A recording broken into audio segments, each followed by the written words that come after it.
As human beings, we don't really understand what death is about. Whatever people think about religion or spirit or whatever, we haven't been able to actually solve what is this thing.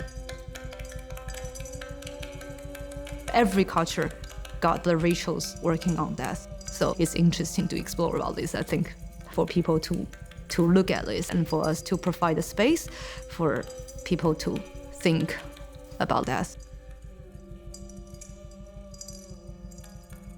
We don't know how to talk about death, and it's really difficult topic, but it's happened to everyone. So it's been a year since my mum passed, and it's not just about my personal grief journey, but it's the opportunity for the audience to sit together and like meditate together almost. I think that was what I took from the funeral ceremony when mum passed, that community came together, family came together, and we did really hands-on ritual together. It was just such a beautiful journey. So I think that's definitely what I'm trying to achieve with this work, that we are trying to create this our own interpretation of a funeral ritual where audience can sit and just contemplate about the death and life.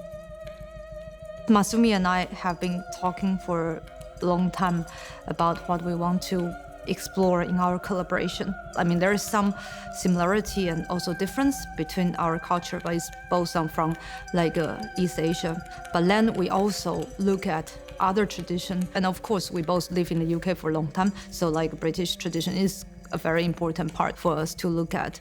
So it's a process of understanding and then also research. Why do people do this and why do people do that? And it's very inspiring, kind of like working with an artist with different tools and different background. And also when Sophie, the costume designer, when she come in, she bring another layer of things. I'm kind of like a shaman here, but once I have the costume, it's completely changed how I feel about the characters and things. So it's a real joy to have this kind of interdisciplinary work, close work, kind of like in the residency.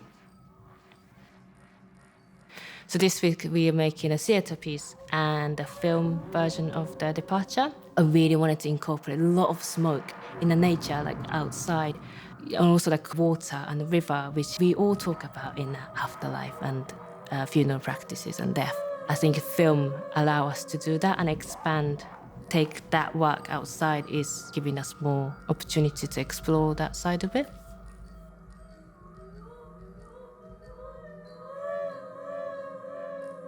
We decided like every sound on stage need to be live. So then I actually create an instrument from just the thing we have in our kitchen. And also I have two beautiful singing bowls, which this is from Tibetan culture. And I have two dynamic mics and two contact mics on stage. So like the contact mic is really interesting because pick up vibrations. So if I just tap on the table, or I also have like a bamboo sword, like I can punch the table and then it have a strong vibration with these contact mics. So and then I use like some part, I use some effect pedals like looping and reverb or delays, and then I use Ableton Live to processing this sound. So all of this become my instrument with some effect coming too. What I take from this project is the more I think about death, the more I appreciate life. And I started to notice the beauty in a life because you look at the death and you appreciate life more. I think that's what I want the audience to come away from this with.